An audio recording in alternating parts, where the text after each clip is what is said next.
welcome to Gab and Jam, episode 209. All right, and what are we talking about here? All right, so we're in the middle of our Wellness for the D.I.Y. Rockstar series, and today we're talking about finding wellness community or accountability partners.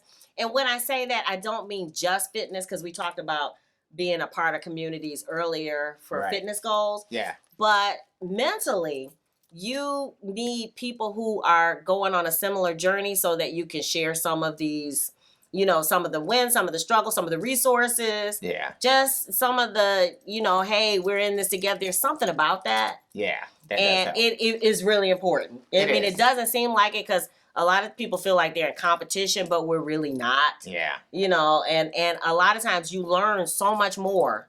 And they learn from you. It's kind of this interdependent thing that happens, but it just feels better. I mean, you look at the Beyoncés and the Prince and people like that, and that's great and that's wonderful, and maybe that's the goal. But as you are moving through the levels, you need to figure out what t-shirt vendor can I place my next order with. Right. How do you set up a shipping account for your business so that you can ship out t-shirts? How can, you know what I'm saying? So it's the little things, you know, that a lot of times just being in communities with people who are going on the same journey. But, you know, back to Prince, you know, when Prince was first starting out, you know, Ray Parker Jr.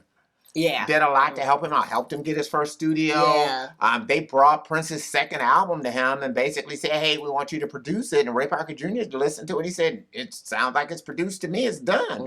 Put it out. Yeah. You know, so, I mean, and that album had I Want to Be Your Lover on it. And that was like Prince's first real hit. And that probably really sent him that way. And then set him up with his own home studio. He started recording from home after that. So these are just types of things where the community aspect works into that. You know, I mean, it's like, you know, Beyonce and her father. And all the people who are kind of connected to them. Yeah. I mean, you know, these people just don't spring out, you know, in some formed, vacuum. right? You know, fully formed and ready to go. You know, that just doesn't happen. You There's know, some nurturing. There's some there's mentoring. a whole lot of that there's stuff some that's peer-to-peer. happening. Yeah, there's things that kind of happen along the way. Whether, you know, it's these people's initial managers, just giving them advice, you know, teaching them, hey, how to write songs, how to do this, how to do that. And that in no way diminishes that person's talent. No. And it does nothing to that at all, as much as, you know, it's one of those type of things where none of us come with all the knowledge. No. You know, you don't know what you don't know. No. And the only way you can find out is usually through other people. Yeah. And these people are just more accessible. Right. Which means you can actually have a conversation about some of the same things. You know, how to maintain an email list.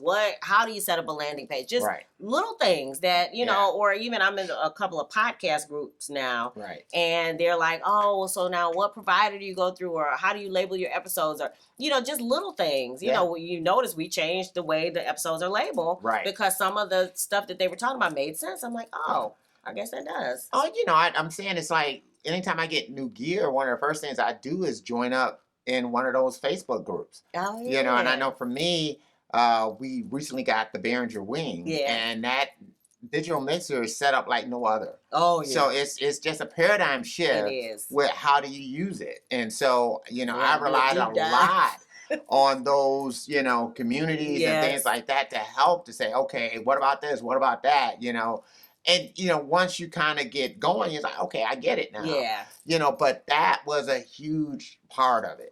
To chop that learning curve down. Yes, and it does it with all of these things. Yeah. You know, so, and it just helps the less stress, more knowledge, you know, set you on the path a little bit easier. Right. You don't have to reinvent the wheel. No, you do not. All right. Hopefully you guys come back tomorrow for yet another episode of our Blogmas, Podmas 2021. Health and wellness for DIY Rockstar. If you dig the vibe and you want to be a part of the tribe, be sure to subscribe. We're wishing you love, peace, and peace.